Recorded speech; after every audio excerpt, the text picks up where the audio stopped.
Bueno, hicimos este momento de pausa y ahora ya con Karina en la sala, eh, agradecemos por supuesto su presencia y vamos a dar comienzo a la nueva exposición. No sé, Karina, si tenés la cámara, así podemos La tengo, verte. pero me parece que no estoy habilitada. Ahí te habilitamos, hacemos todas las cuestiones técnicas para que puedas tener cámara, tener la presentación y una vez con todo listo, arrancamos. Dale, espero.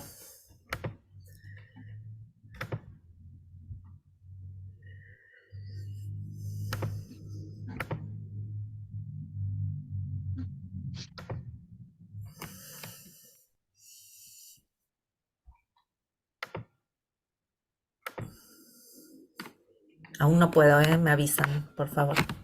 Sí, sí, ahí están trabajando.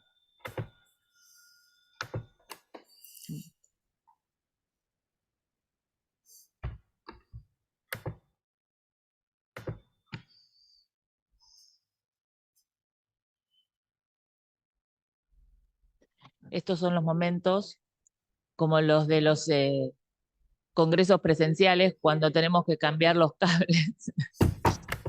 Las cosas se repiten. Ahí estamos. Ahí estoy, ahí me corporicé. Ahí sí, sí, sí. Esto es para que vean que sos real.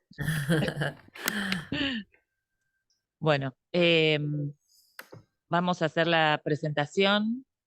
Ante todo, queremos agradecer desde la Universidad del Salvador la generosidad de Karina León de estar presente, todos los que trabajamos en el marco de la educación.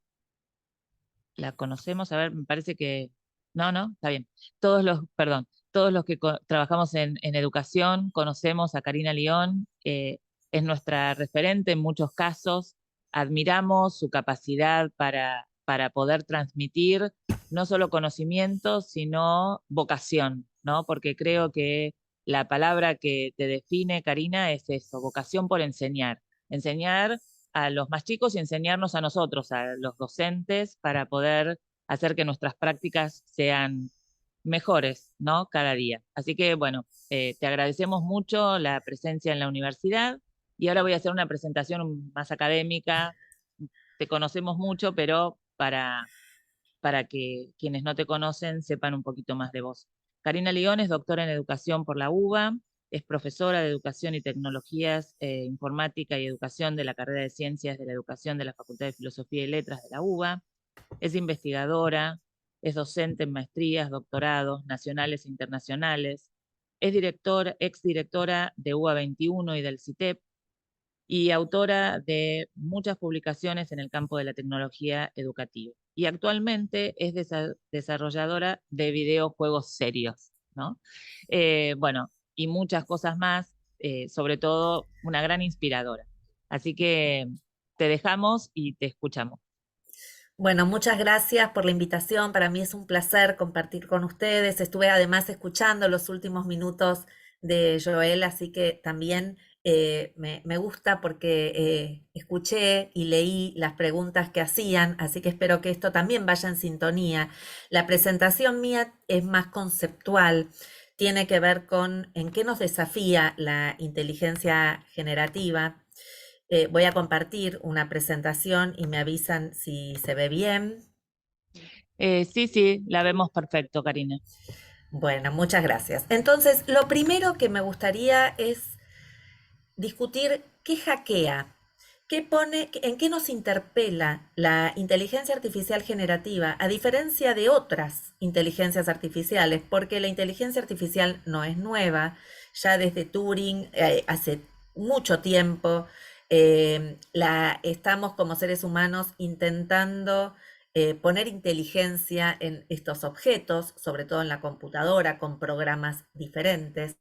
Y acá lo distintivo, y en este sentido me parece relevante empezar por estos hackeos, por estas cuestiones en las que nos interpela la inteligencia artificial generativa, tienen que ver con algo mucho más profundo y mucho más sustantivo, que es el lenguaje.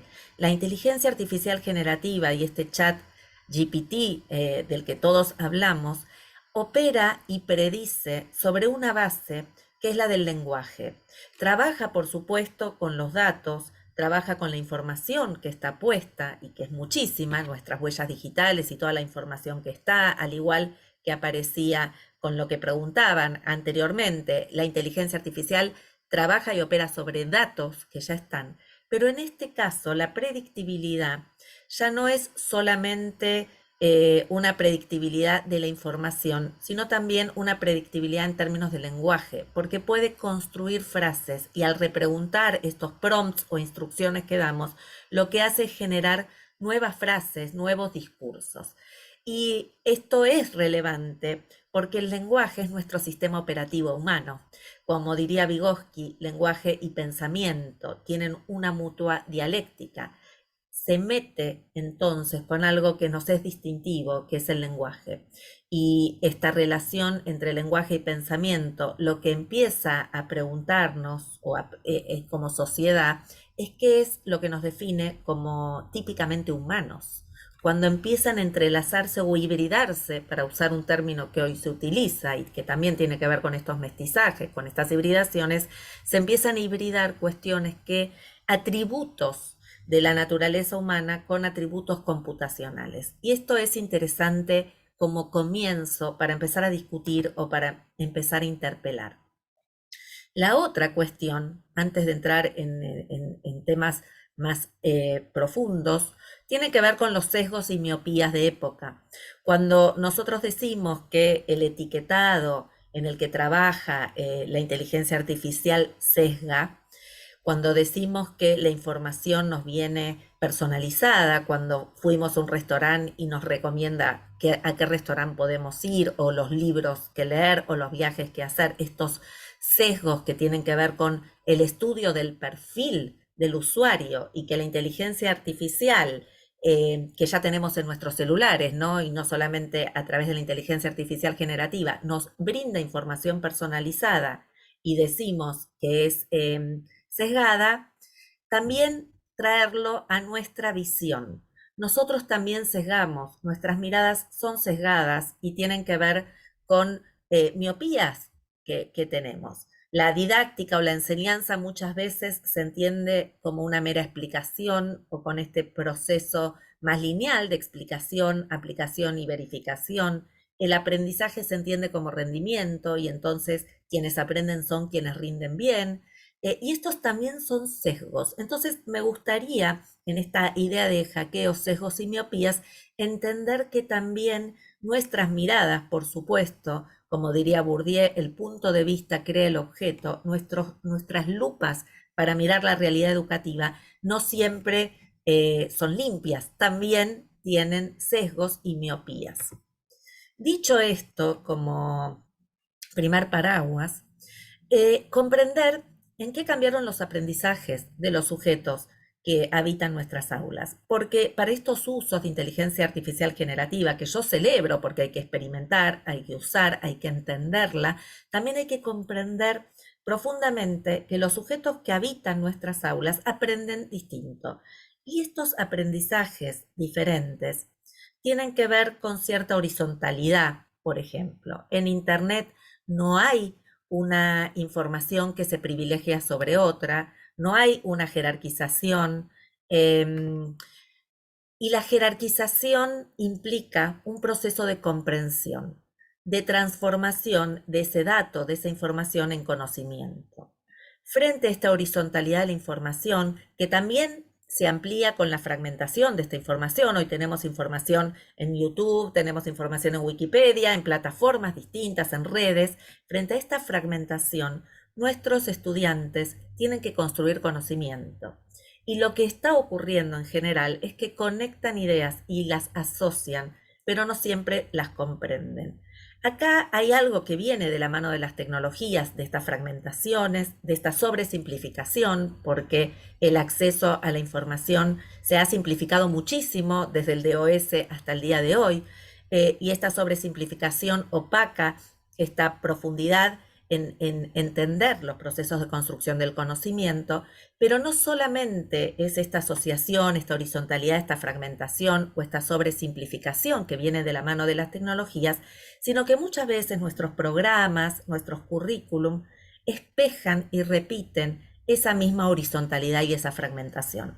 También nuestros contenidos se encuentran fragmentados, tampoco se encuentran jerarquizados, tampoco damos pistas para una comprensión que implica ese traspaso de la información al conocimiento con una estructura cognitiva que le dé sentido. Si no hay marcos epistemológicos para dar sentido a la información, si no hay modos de trabajar esa información con estas mediaciones cognitivas para transformarlas en conocimiento, entonces seguimos teniendo grandes baches en los procesos comprensivos. Baches que la inteligencia artificial no puede suplir porque el proceso cognitivo es nuestro, es de nuestra naturaleza. La pluricontextualización, esta ubicuidad, también opera en este marco para brindar información en tiempo real que no siempre se condice con estos marcos que necesitamos y tiempos que necesitamos de reflexión para su comprensión. Entendemos también que estos aprendizajes nos exigen una experimentación, nos exigen como borradores, ¿no? Estamos trabajando permanentemente en borradores porque estamos en tiempos inciertos, estamos en tiempos complejos. Estas herramientas que hoy se nos presentan de inteligencia artificial generativa, de Internet de las cosas, Internet en los objetos, de plataformas múltiples, nos traen el desafío de experimentar, pero no experimentamos en el vacío, experimentamos en relación con brújulas didácticas que tenemos y que nos exigen otro tipo de aprendizaje. Veo que alguien levantó la mano, pero continúo con la exposición, ¿verdad? Sí, las preguntas, después al final yo te las comparto. Perfecto, bueno, muchas gracias. El grito de Munch, así como antes estaba la deconstrucción de Magritte, me gusta ilustrar con cuadros que den cuenta, ¿no?, de estos problemas y estas problematizaciones que estoy presentando, nos trae en ese susto algunos dilemas éticos en relación con estos procesos que genera la inteligencia artificial generativa y otras tecnologías hoy, que son tecnologías de control, incluso los campus virtuales. En estos campus uno puede tener la información completa de quién accede, qué hace, ¿no? Y nos trae, por ejemplo, un dilema que es el de la autonomía. Frente al extraccionismo de datos con el que opera la inteligencia artificial generativa, ¿no? Y la inteligencia artificial en general, este extraccionismo de datos en los que se construyen estas personalizaciones o estos sesgos de información que vuelven, ¿en qué lugar queda nuestra autonomía? ¿Tomamos decisiones? ¿Qué decisiones tomamos? ¿La toma la tecnología por nosotros, por nosotras? Este es un primer dilema. El otro dilema tiene que ver con qué entendemos por personalización, porque quienes trabajamos en educación hace tiempo, lo que entendemos es que, por supuesto, nuestras trayectorias, las trayectorias educativas de nuestros estudiantes tienen que ser personalizadas, tenemos que trabajar en relación con la inclusión, con la diversidad cognitiva. Pero hoy hay también interpelaciones a qué se entiende con personalización. Hay tutoriales, como pongo ahí al final, ¿no? Tutoriales autoasistidos que son excelentes y que en muchos casos reemplazan la función docente porque tienen un algoritmo que permite contar con toda la información de los estudiantes y hacer un proceso personalizado. Las preguntas que esto trae es, ¿qué entendemos entonces por personalización? ¿Cuál va a ser nuestro rol en relación con las trayectorias educativas? No para competir, sino para entender que quizás en estos datos que la inteligencia artificial arroje, también de habilidades y también de seguimiento de nuestros estudiantes, podemos complementar con otra mirada respecto de esta personalización. Las plataformas están avanzando en lo que se denomina computación afectiva, que es algo raro, pero que existe, y es la posibilidad de capturar las emociones a partir del reconocimiento facial, si algo me gusta, me enoja, me divierte, y eso también lo transforma en un algoritmo que, cruzado con el algoritmo del rendimiento, personaliza estos programas o estas posibilidades de electividad en base al algoritmo. Las preguntas, vuelvo a ponerlas, tienen que ver con qué elegimos nosotros, nosotras, qué significaría esta personalización, cómo estos discursos empiezan a totalizar también, ¿no? De repente ingresan a la educación discursos que muchas veces son corporativos, políticos, culturales, y que en este dilema también nos trae la pregunta, ¿no? De dónde queda el individuo, y este individuo que en clave selfie se mira a sí mismo, se mira al espejo, dónde quedan los procesos colectivos. Y en este dilema, la tiranía del individuo de la que habla Sadén y las propuestas más colectivas de videoactivismo y de transformación. Son dilemas que son dilemas profundos, porque lo que traen a la educación es cuál es el sentido de la enseñanza en estos procesos en los que los individuos están exacerbados, los individualismos, donde pensamos una personalización que pueda complementarse con la inteligencia artificial y cuando hasta nuestras emociones pueden computarizarse. En este marco, algunas de las cuestiones que empiezan a aparecer tienen que ver con estas brújulas didácticas, con el sentido, ¿no? ¿Cuál es el sentido? Porque otra vez, en esto que venían discutiendo antes, no se trata de competir, se trata de entender el sentido también de nuestra enseñanza en la contemporaneidad. Y acá, ¿cómo planteamos diversidad de itinerarios que sean potentes, donde haya un diálogo auténtico, empatía y una posibilidad de comunicación genuina, donde haya construcciones originales que no puedan reducirse a la tecnología? A mí me gusta decir que hay algo que ni la inteligencia artificial ni las tecnologías tienen todavía, por lo menos hasta el punto en que yo estoy y sé, que es la imaginación pedagógica, es la posibilidad de crear y de imaginar en función de los grupos que tenemos, de nuestras condiciones institucionales, que a veces tenemos conexión, a veces no, de nuestras condiciones políticas, culturales, de los grupos con los que trabajamos, del contenido que queremos enseñar, algo que tenga que ver con una originalidad y creatividad. Esta posibilidad de desnaturalizar las prácticas, de quitarnos sesgos que también tenemos, como decía antes, y de generar sorpresa frente a la predictibilidad. Generar sorpresa tiene que ver con eso, ¿no? Con clases que quizás nuestros estudiantes no puedan anticipar y que valgan la pena y que no lean esa bibliografía en el tren y cuando lleguen al aula esa misma bibliografía es la que explica el docente. Una clase en la que esto que tenga sentido enseñar para nosotros como docentes y para nuestros estudiantes también como estudiantes. Entender que hay que trabajar muchísimo en nuestros lugares, sean estos universidades primarias donde uno esté, en formación permanente, la ciudadanía digital crítica, porque esta inteligencia artificial se alimenta de nuestras huellas digitales y, como decía, de nuestros lenguajes.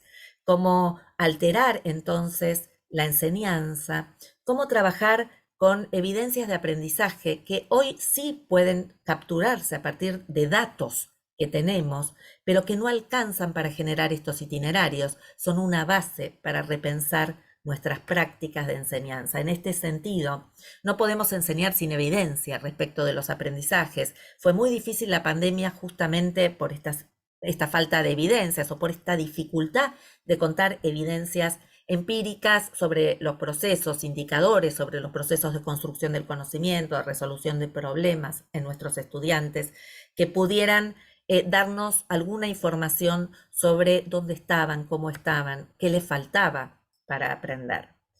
En estos sentidos, me parece que hay algo que todavía es una deuda que tenemos y es pensar la educación y nuestras propuestas de enseñanza desde el pensamiento complejo, disruptivo y alternativo y generar habilidades que tengan sentido y valor. Cuando yo hablo de la ciudadanía digital crítica, siempre vuelvo al inicio de nuestro Estado Nacional y de nuestra ciudadanía, donde la escuela tenía profundamente un sentido de formar al ciudadano. Y hoy, este sentido, ¿cuál sería? ¿Qué ciudadano tenemos que formar? ¿Qué sería una ciudadanía digital crítica? ¿Cómo volvemos a articular la educación con la sociedad? Que en algunos momentos se disloca esa conexión. ¿Cómo volvemos a pensarnos como un sistema que realmente dialogue con demandas sociales y con necesidades sociales? Me parece que estas son preguntas que nos tenemos que hacer nosotros como educadores, que no las va a responder la inteligencia artificial por nosotros y que merecen y ameritan discusión profunda. Eh, con los algoritmos tenemos automaticidad, tenemos control, como les decía, control de la información, una segmentación más personalizada, pero acá las decisiones tienen que ver con algunas cuestiones, traigo solo algunas para empezar a discutir: la autonomía, la autoconfianza. Nuestros estudiantes muchos de nuestros estudiantes no terminan la universidad, muchos ni la arrancan, muchos ni aspiran a la enseñanza, a la docencia hoy. Hoy la docencia tampoco es una aspiracional en muchos jóvenes. Entonces yo me pregunto en estos problemas que tenemos serios, ¿no? Porque la formación de docentes es un tema relevante y si no es una aspiracional hay que preguntarse por qué. ¿Cómo generamos estos puentes para que la enseñanza siga teniendo valor y siga siendo una aspiracional? ¿Cómo promovemos entonces esta capacidad crítica? La posibilidad de autorregular las estrategias de aprendizaje. En pandemia pasó algo interesante y es que como dimos muchísima tarea, mucho más que la que damos habitualmente en la presencialidad, nuestros estudiantes desarrollaron muchísimas habilidades de autorregulación. Decían, a esto le dedico una hora, a esto le dedico menos, no puedo ver un video de biología de una hora y 5 horas dedicarle a matemática. Estas estrategias de autorregulación que tienen que ver con la gestión del tiempo, la gestión de la carga cognitiva, también nos abren el interrogante de la inclusión y las brechas. Muchos estudiantes no tienen solo una brecha digital porque no acceden a los contenidos informáticos, tienen también brechas cognitivas que tienen que ver con que no cuentan con muchas habilidades para poder elegir cuál es la mejor estrategia para aprender un contenido. Fíjense todo lo que se nos abre frente a este panorama, porque la inteligencia artificial genera esta posibilidad de preguntar con instrucciones, pero también limita la cantidad de estrategias por ahora que podemos tener para enriquecer esta potencia de los aprendizajes de nuestros estudiantes. Sigo apostando a sorpresas creativas, a fracasos productivos, como diría Bain, que lo llama así en su libro Superasignaturas.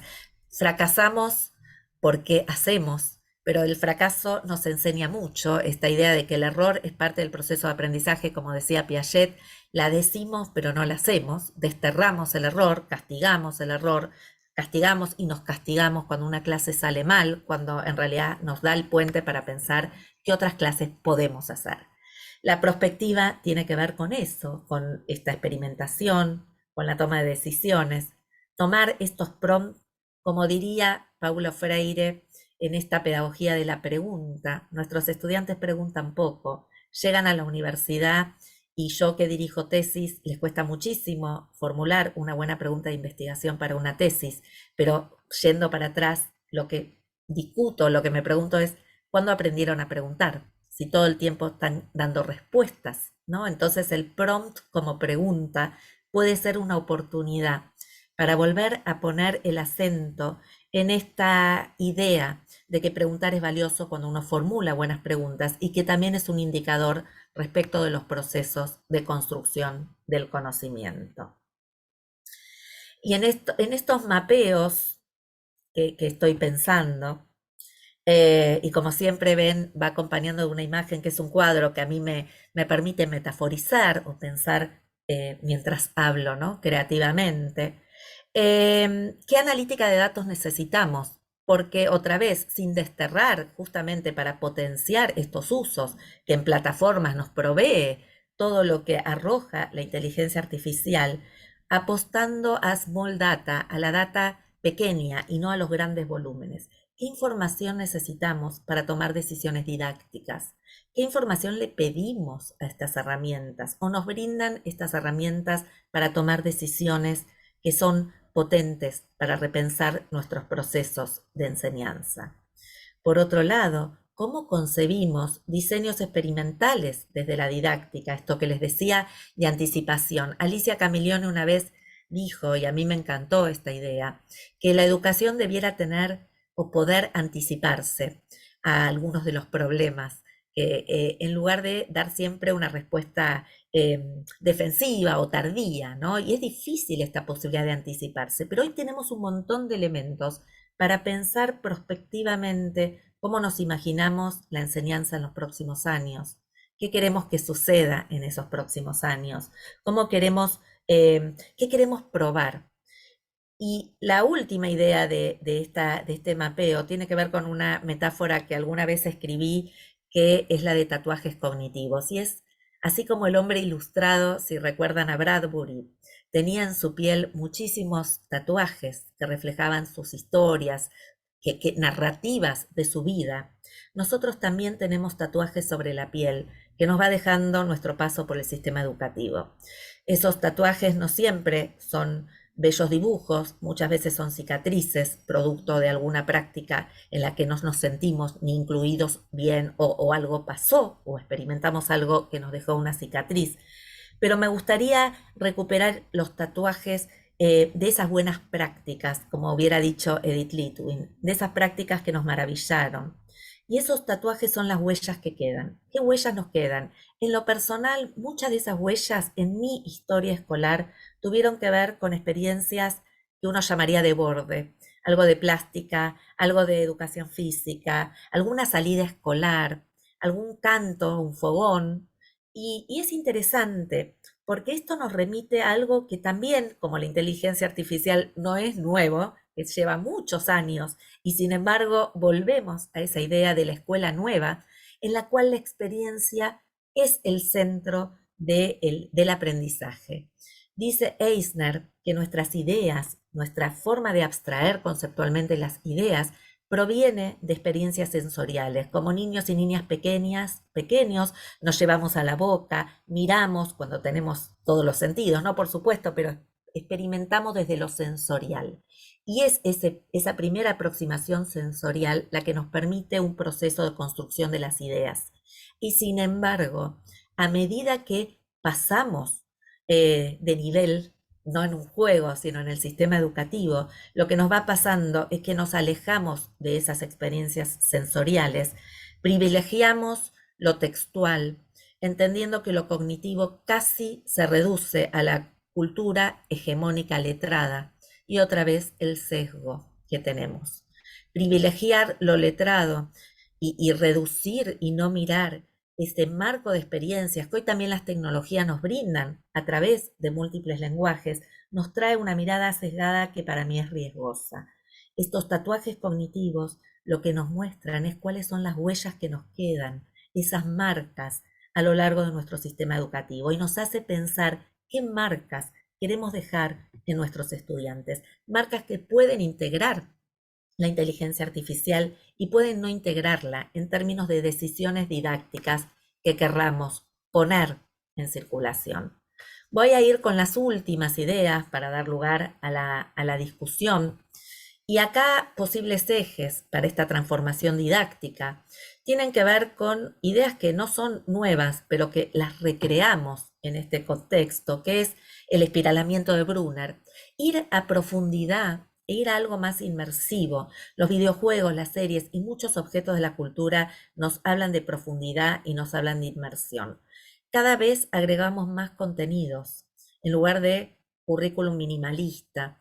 También, como les decía al inicio, jerarquizamos menos. Queremos profundidad, queremos aprendizajes profundos, pero no nos atrevemos a elegir cuáles son esos aprendizajes necesarios, cuáles son los contenidos vitales o esenciales, para usar esta palabra que tanto utilizamos en pandemia. Espiralamiento, inmersiones, articulaciones de contenido, articulaciones con el afuera, inserciones profesionales, inserciones críticas. la problematización, como les decía, una pedagogía más centrada en el problema y en la pregunta, la creación y la externalización, también esta idea bruneriana de producir con sentido, de crear comunidad y redes, de un pensamiento crítico situado y de abrir portales a la imaginación y a la creación.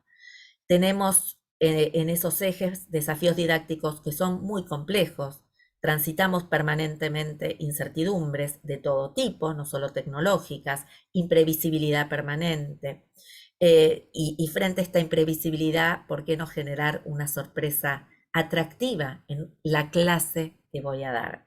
Alterar esa secuencia lineal progresiva, alentar el deseo de aprender y de enseñar. Cuando les decía que hoy la docencia a veces no es una aspiracional, también recuperar en nosotros el deseo de enseñar, la pasión de enseñar y despertar en nuestros estudiantes el deseo epistemofílico, el deseo de aprender, ese deseo, ¿no? ¿Qué los motiva, qué los inquieta? Entender qué les pasa, dialogar con los estudiantes, entender qué les sucede, qué les inquieta, qué los motiva. La respuesta adaptativa como oportunidad, estos tutoriales adaptativos, de aprendizaje adaptativo, que se utilizan mucho en plataformas y que hoy están vigentes, entenderlos, estudiarlos, porque de ahí también podemos sacar inspiraciones. Estos tutoriales muchas veces trabajan sobre esta base de rendimiento, quizás también de reconocimiento facial y de datos, pero lo que en ocasiones nos traen son algunas de las habilidades básicas que estos estudiantes construyen. Entonces, si ya cubrimos alguna de esas habilidades básicas a través de tutoriales inteligentes, ¿por qué no dar lugar a otro tipo de habilidades en el aula, ¿no? Salir de estos sesgos que ya dije, cuestionar patrones y una dialéctica que encuadre a la inteligencia artificial y a la vez que la inteligencia artificial nos encuadre, que es lo que nos está pasando hoy, ¿no? Entender todos estos desafíos. Klimt con su árbol lo que nos trae es estos diálogos, esta diversidad de propuestas, plantear desafíos que sean relevantes para nosotros y para nuestros estudiantes y sobre todo generar procesos, cuando yo decía estos tatuajes, tienen que ver con un concepto que es el de transferencia lejana. ¿Qué queda después de que yo di la clase, pero no después en el examen o en el cuatrimestre siguiente? ¿Qué queda años después de este residuo cognitivo de alto alcance? ¿Qué queda en nuestros estudiantes? Porque eso que perdura no es todo y es el motor que les permite aprender a lo largo de toda la vida. Porque aprendemos, estamos aprendiendo hoy juntos, juntas, entonces aprendemos a lo largo de toda la vida y entender esos motores de aprendizaje de largo alcance, de transferencia lejana, se vuelven vitales en la actualidad. Termino con esta brújula que nos dice que el norte es colectivo, porque es entre todos y todas, ¿no? Y este colectivo es creativo, es alternativo, es contrahegemónico, es con tiempo de reflexión, pero también con tiempo de experimentación. El este de esta brújula es una perspectiva no instrumental de las tecnologías. Lo primero que nos preguntamos con la inteligencia artificial es cómo la uso. Y está perfecto, porque está bueno usarla y experimentar. Pero junto con esta mirada instrumental, tengo que pensar en múltiples perspectivas. ¿Qué nos dice esta inteligencia artificial de las estructuras de poder actuales? ¿Qué nos dice de los desarrollos tecnológicos, de la cultura? ¿Qué nos dice de nuestra sociedad? ¿Cómo esa sociedad, como les decía, dialoga con el sistema educativo? ¿Cuáles son los costos planetarios del uso de las tecnologías y los temas de ambiente? Todo esto desde un eje multiperspectivista. El sur, que también existe, con esta agencia, con esta posibilidad de tomar decisiones, decisiones inteligentes, porque la inteligencia es un atributo humano, con decisiones inteligentes, agencia también es una idea de Brunner, ¿no? Que nos da esta posibilidad de tomar decisiones. Y con una, diría Freire nuevamente, una pedagogía de la esperanza, también Morena habla de la esperanza y Jackson también, una mirada esperanzadora, que tiene que ver con que la educación siempre es esperanza, siempre pensamos que podemos mejorar, que podemos estar mejor, que podemos incluir, que podemos cambiar nuestra estrategia, esta contrahegemonía, esta mirada tiene que ver con eso, ¿no? Con una posibilidad de experimentar con imaginación. Y la imaginación trae esperanza, trae creación, trae posibilidad y trae oportunidad. Y el oeste finalmente con una didáctica que no sea prescriptiva. No es solo qué uso, para qué uso, cómo lo uso, sino que también nos genere esta posibilidad de emanciparnos, de pensar usos alternativos y una didáctica de nuevo tipo. Y acá sí dejo de compartir y vamos con las preguntas que seguramente tendrán. Bueno, ante todo, muchas gracias, Karina. Te cuento que en el chat son todos signos de admiración. Todas las palabras son gracias, un placer. Eh, Nos has llevado a reflexionar y a pensar sobre nuestra práctica docente, ¿no? Eh, a pensar en qué hacemos con esto hoy de la inteligencia artificial, pero a mí lo que me parece interesante es que una idea que vos planteaste a lo largo de toda tu exposición es la nueva escuela. Vos te preguntaste, ¿no? Esto de que continuamente nos están diciendo que eh, hay ideas nuevas, la inteligencia artificial, los emergentes de la educación, pero vos volviste a las fuentes, ¿no? Volviste a las fuentes continuamente y planteaste un marco teórico, que es el marco teórico que sostiene y tus ideas, que es un marco teórico que para nosotros acá en el piso, que somos varios los que compartimos estas ideas, es fundamental y que no es tan nuevo y que venimos trabajando sobre estas ideas desde hace mucho y que son ideas que sostienen las prácticas docentes, ¿no? Entonces, volver a las fuentes a veces eh, es importante, ¿no? Porque esas fuentes nos abren un camino.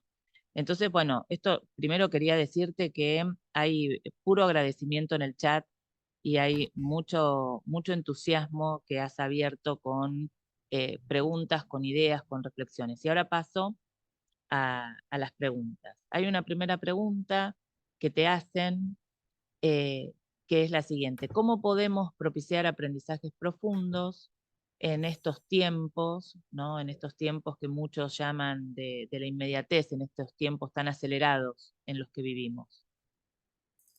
Eh, a ver, lo primero es que ya esté la idea de generar aprendizajes profundos, entendiendo que nuestros estudiantes no pueden aprender, o sea que hay una ilusión No que se es de escucha. base. ¿No se escucha?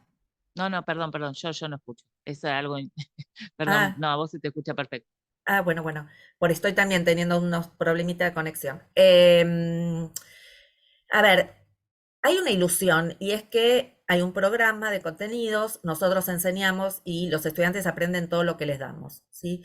Eh, la realidad es que el aprendizaje va más allá del rendimiento, ¿no? Entonces, que nuestros estudiantes puedan hacer una buena producción o una buena pregunta en el momento no implica que eso perdure, ¿no? Y también hay muchas veces un problema que tenemos en nuestras instituciones, yo hablaba del diálogo, que es poco diálogo entre docentes. Entonces, en general lo que sucede, para poner un ejemplo, es que si tenés física 1 y vas a física 2, el docente de física 2 diga, pero esto no lo aprendiste. Y puede ser que lo entendió en su momento y no lo aprendió.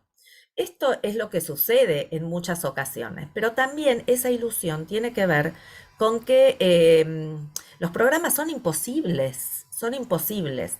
Y lo que habría que pensar para ese aprendizaje profundo es cuál es el motor de comprensión que necesita un estudiante para seguir aprendiendo los contenidos de una disciplina.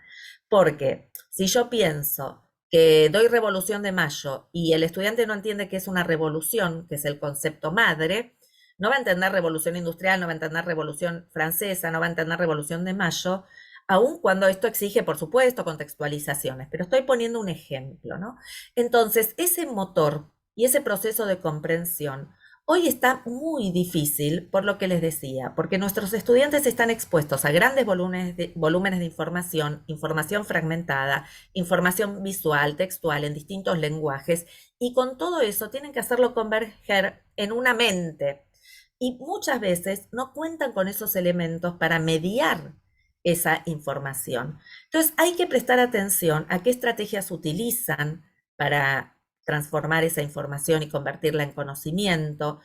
Se les puede preguntar cómo llegaron a una idea, o esto que les decía, cómo ellos generan un problema o una pregunta de esto, ¿no? Pero a veces es interesante, en esto las computadoras o la informática nos da información respecto de algunas de esas habilidades, en algunos casos se están trabajando, eh, pero empezar a pensar estas evidencias de aprendizaje, estos indicadores de aprendizaje. Comprensión, ¿qué implica comprender en matemática? ¿Qué implica comprender en historia? ¿Qué implica comprender en arte?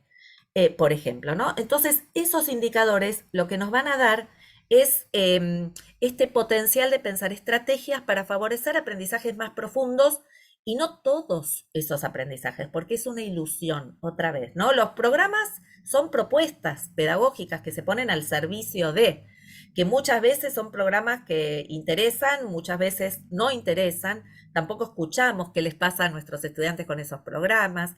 Yo les decía, toman pocas decisiones nuestros estudiantes, ¿no? En una época en que se necesita autonomía, no deciden currículum, está bien, digo, ¿no? Pensemos qué tienen que decidir, pero ¿qué deciden? No deciden currículum, no deciden escuela muchas veces, no deciden sus compañeros de grado. Entonces, queremos sujetos autónomos que tomen decisiones en un marco que propicia muy poco la toma de decisiones, acrecentado por la inteligencia artificial. Esos motores darían lugar a aprendizajes más duraderos, ¿no? Más profundos.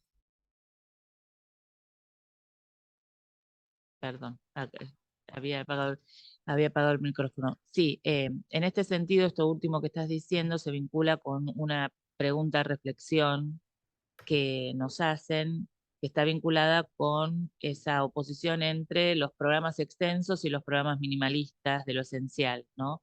Creo que allí el punto es esto que vos decías, reflexionar sobre los contenidos, reflexionar sobre qué enseñamos y también hacer partícipes a los estudiantes de acuerdo con los niveles, en mayor o menor medida, porque me parece que también hay una cuestión de niveles y de disciplinas, para esa construcción más colectiva, ¿no? Eh, hay otra pregunta, hay una pregunta que está vinculada con de qué manera es posible hacer que los docentes participen más o se involucren más con las tecnologías, pero yo pensaba en torno a esa pregunta, vos dijiste recuperar el deseo de enseñar y el deseo de aprender, ¿no? Y entonces yo ahí me preguntaba, ¿cómo hacemos? ¿Cómo se hace para que los docentes recuperen el deseo de enseñar, ¿no? Para que los docentes recuperen el deseo de enseñar y para aquellos que no son docentes sientan que esta profesión es maravillosa y quieran, ¿no? Elegirla. Y cómo hacer aquellos que damos clases todos los días para que nuestros estudiantes quieran aprender, ¿no? Bueno, es una pregunta difícil. Yo me la vengo preguntando también, ¿no? El tema de por qué la docencia no es un aspiracional o en qué momento aflojamos, ¿no? Y volvemos y perdemos esas ganas de enseñar. Tenemos un montón de condiciones adversas. Nuestras condiciones de trabajo no siempre son las más propicias, ¿no? En relación con ese deseo. Pero me parece que lo que tendríamos que buscar, volviendo a los clásicos, es lo que Mériès llama la incomodidad pedagógica. Esta posibilidad de que ya no nos alcance lo que damos, que no nos guste cómo lo damos. Esta incomodidad que es Mm. parte de la época en que nos toca transitar. La clase que damos no alcanza, la clase que damos no gusta, hay murmullos en las aulas, no se involucran, no se comprometen, no aprenden, ¿no? Y esto de yo enseño pero no aprenden, no, yo enseño para que aprendan. Hay un Claro, objetivo en la enseñanza, ¿no? Entonces, si yo quiero que aprendan, tengo que ver cómo dialogo con los intereses y sus motivaciones, a la vez que esto tiene que engarzar con nuestras propias motivaciones, nuestro propio sentido, ¿no? Me parece que recuperar el sentido de la enseñanza permitirá un poco más volver a pensar en este deseo de enseñar en una época que yo señalo, ¿no? Que es de incertidumbre, que es muy imprevisible, que hoy aparecen estos desarrollos, pero mañana pueden aparecer otros, que vivimos en tiempos de incerteza en muchas ocasiones, y nos mueve mucho esta incerteza, pero bueno, esto, ¿no? Empezar a pensar que establecer un poco más de escucha empática, con estos intereses, con estas motivaciones, cuando se puede, en el nivel que se puede, no siempre esto es posible, pero me parece que cuando vemos que nuestros estudiantes se motivan o los vemos más comprometidos, también crece nuestro deseo de enseñar. Hay algo ahí en esa dialéctica que nos mueve, cuando los vemos que se divierten, que disfrutan, que hay placer también en el aprendizaje, porque tiene que ser sufrimiento, ¿no? Y hay placer en esa clase, bueno, crece también nuestra, o se potencia nuestro deseo de enseñar. bueno, y también asociada con esto que estás diciendo, hay una pregunta desde la gestión, ¿no? Acá un colega te consulta cómo acompañar desde la gestión esta transformación, ¿no? Se Sí, plantea desde un lugar, desde su instituto, y dice que su instituto está fuertemente arraigado el tema de un alejamiento de las tecnologías, y entonces cómo se hace para incorporar tecnologías para crear conciencia sin soluciones mágicas, sin pensar que son una solución mágica. sí, nunca lo son, ¿no? Nunca son. La gestión tiene que abrir posibilidades. Cuando yo decía imaginar, empieza también por la gestión, ¿no? Abrir esos portales a la imaginación y crear esas condiciones es parte de la tarea de gestión. Dar la oportunidad de experimentar es parte de la tarea de gestión. Eh, Me parece que en ese sentido la gestión acompaña, da lugar a esa transformación, define cuáles son los modos de experimentar de esas tecnologías, escucha las voces, ¿no? Así como yo decía, escuchar las voces de estudiantes, escuchar las voces de toda la comunidad, ¿no? Respecto de intereses. Me parece que la gestión hoy es un poco más distribuida, los liderazgos son un poquito más distribuidos, se cambió también esa gestión eh, en algunos aspectos y entonces dar lugar a la oportunidad, a la imaginación, crear condiciones, habilitar esas condiciones, es parte de una tarea que la gestión debiera hacer.